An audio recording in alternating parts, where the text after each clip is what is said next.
जन आंदोलन खड़ा करते हैं लोगों के प्रति, हाँ भाई हमको करना है, हम आगे बढ़ेंगे। गुजरात की आज प्रगति की सबसे बड़ी एक जो ताकत है वो जन आंदोलन के रूप में खड़ा किया है। मुझे याद है 2001 का जो सेंसस आया था और जिसका रिपोर्ट आते आते 2004 हो गई इस टेक्नोलॉजी के युग में,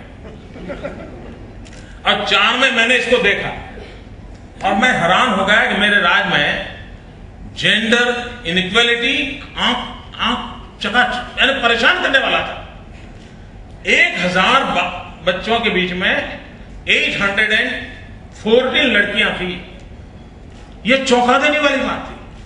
हमने पूरे 5 साल एक जन आंदोलन खड़ा किया, बेटी बचाओ, और 5 साल के लगातार प्रयास का परिणाम यह हुआ कि आज हम 1000 लड़कों के सामने 920 के करीब 24 के करीब हम पहुंच गए हैं। और मेरी कोशिश है 1000 लड़के पैदा होंगे, 1000 लड़कियां पैदा हो। ये स्थिति हम सोशल इक्वलिटी का ला करके रहें, और ये जन आंदोलन से हो रहा है। विकास को अगर हम जन आंदोलन बना दें तो हम बहुत इच्छित परिणामों को प्राप्त कर सकते हैं।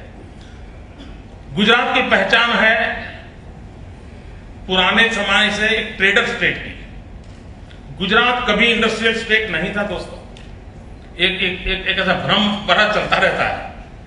हम 1960 में जब महाराष्ट्र से अलग हुए तब तो लोग हम पर दया करते थे, गुजरात कैसे चलेगा, ये गुजरात क्यों अलग बना रहे हैं, इनके पास है क्या। और सच्चाई ये थी, वैसा प्रदेश आज इंडस्ट्रियल डेवलपमेंट में लीड कर रहा है। लेकिन एक विषय जो लोगों के ध्यान में बहुत कम है वो है एग्रीकल्चर।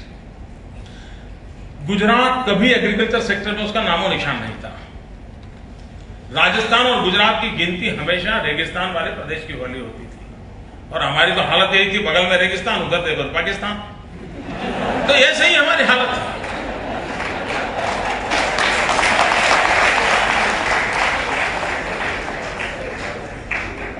हमने रेन वाटर हार्वेस्टिंग का अभियान चलाया, रिवर ग्रिड का अभियान चलाया, ड्रिप इरिगेशन से पानी उपयोग का अभियान चलाया, एग्रोटेक का सहारा लिया, 1 में से 4 एग्रीकल्चर यूनिवर्सिटियां खड़ी की, सेंटर ऑफ एक्सेलेंस खड़े किए एग्रीकल्चर सेक्टर में। इन सबका नतीजा यह हुआ, हिंदुस्तान एग्रीकल्चर ग्रोथ 4% तक पहुंचाने के लिए पिछले 20 साल से मेहनत कर रहा है। लास्ट 20 इयर्स हर सरकार ने घोषणा की है कि हम एग्रीकल्चर ग्रोथ 4% ले जाएंगे। अभी 2.5% से आगे बढ़ नहीं पाए हैं। Gujarat is exceptional case. पूरा डेकेड हमारा एग्रीकल्चर ग्रोथ है 9.6% एंड लास्ट 5 ईयर का मेरा एग्रीकल्चर ग्रोथ है 12.8%। हम कभी उस क्षेत्र में नहीं थे, लेकिन उस चीजों को भी बदला जा सकता है जहां हम नहीं थे। और हमने हमारा विकास का जो मॉडल बनाया है 1/3 industry, 1/3 agriculture and 1/3 service sector. हम अभी टूरिज्म पर बल दे रहे हैं। इस वक्त हम अभी भी धीरे धीरे टूरिज्म मैप पर हमारी जगह बन रही है। पहले हम गुजराती आर बेस्ट टूरिस्ट, लेकिन Gujarat was not a very best tourist destination. उस स्थिति को हम बदल रहे हैं। कुछ और भी मदद ले रहे हैं बाहर से मित्रों की। और इस वर्ष का मेरा टूरिज्म का ग्रोथ 40% है, लेकिन मैं इसको इसलिए बल नहीं देता क्योंकि अभी भी शुरू हुआ है, तो अभी तो ग्रोथ दिखेगा, लेकिन हम सस्टेन करेंगे। तो हम सर्विस सेक्टर को बल देना चाहते हैं। और मित्रों, हिंदुस्तान के तिरंगे का रंग, उस तिरंगे को धरती पर उतारने का काम हमने गुजरात की धरती पर किया है। सच्चे अर्थ में डेवलपमेंट को हमने तिरंगे रंग के साथ जोड़ करके काम किया है। हमने व्हाइट रिवॉल्यूशन किया। आज आप सिंगापुर जाएंगे, चाय पियोगे तो मैं दावे से कहता हूं चाय में दूध गुजरात का होगा। ये तरक्की हुई है। आज अमूल एक वर्ल्ड वाइड उसकी नाम हो गया है। तो व्हाइट रिवॉल्यूशन करके हमने तिरंगे रंग का सफेद रंग धरती पर साकार किया है। हमने ग्रीन रिवॉल्यूशन किया, एग्रीकल्चर सेक्टर में 9.6% ग्रोथ करके। एक समय था 2002-3 में हमारे राज्य में एग्रीकल्चर इनकम 9,000 करोड़ थी। आज हमारी एग्रीकल्चर इनकम 50,000 करोड़ रुपीस है। वन कैन इमेजिन किस प्रकार से बदलाव लाया जा सकता है। और एग्रीकल्चर सेक्टर में भी आप यूरोप में कभी कहीं बाजार में जाकर के किसी होटल में भिंडी खाते हो तो आप लिख के रखना वो भिंडी बारडोली से आई है। आप अफगानिस्तान में जाकर के टमाटर खा रहे हो तो लिख करके रखना वो अफगानिस्तान में टमाटर जो मिल रहा है वो बनासकांठा से आया है। इतनी बड़ी मात्रा में गांव के किसान एक्सपर्टाइज के साथ आगे कर रहे हैं। हमने हरा रंग धरती पर उतारा है, हम केसरिया रंग को धरती पर उतारने में लगे हुए हैं और केसरिया रंग रिप्रेजेंट्स एनर्जी। मित्रों, we are only state in the country and we are the fourth government in the world जिसने क्लाइमेट चेंज डिपार्टमेंट बनाया है। हमारा सेपरेट क्लाइमेट चेंज डिपार्टमेंट है और हमने ऑल्टरनेट एनर्जी पर काफी काम किया है। 2002-03 में मेरे यहां लोग शिकायत करते थे कि मोदी जी शाम को खाना खाते समय बिजली मिले, ये मांग थी मेरे यहां। आज गुजरात में 24 आवर 3 फेज अनइंटरप्टेड पावर हर गांव में उपलब्ध है, हर जगह पे उपलब्ध है। इतना ही नहीं, हम लोग आज एनर्जी सरप्लस हो गए हैं और पिछले वर्ष हमने 12 राज्यों को 12 स्टेट को करीब 2,500 मिलियन यूनिट बिजली बेची है। यानी डेफिसिट से सरप्लस होकर के देश को स्ट्रेंथन करने में कैसे काम आना। और उसके साथ हमने एक काम किया है सोलर एनर्जी।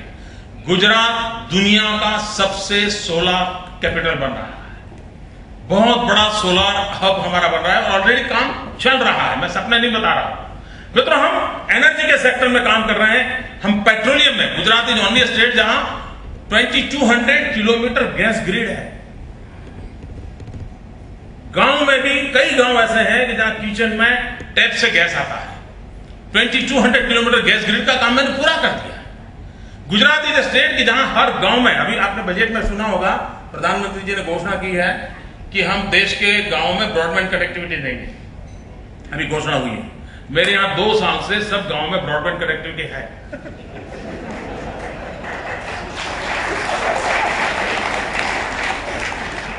मित्रों, इंफ्रास्ट्रक्चर के रूप रंग बदल चुके हैं। कोई एक जमाना था road, railway station, bus station, airport, यही इंफ्रास्ट्रक्चर युग बदल चुका है।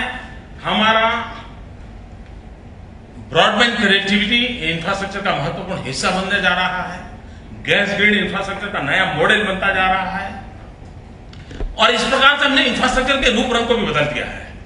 भाइयों बहनों, विकास की दिशा में हमने जिस प्रयासों को आरंभ किया है उस प्रयासों के अच्छे परिणाम मिल रहे हैं। सभी क्षेत्रों में विकास हो रहा है और विकास का परिणाम यह है, अभी एक नई स्कीम हम लाए हैं, मिशन मंगलम,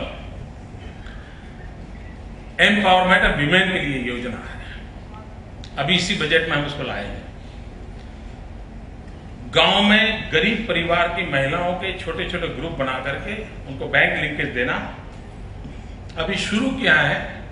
इस वर्ष हम करीब 1000 करोड़ रुपीस इन गरीब महिलाओं के हाथ में दे रहे हैं और with in 2 years 5000 crore rupees इसका पूरा कारोबार गांव की और शहर की गरीब महिलाओं के मंडलों के पास होगा। आप कल्पना कर सकते हो इस एम्पावरमेंट के कारण कितना बड़ा बदलाव आएगा।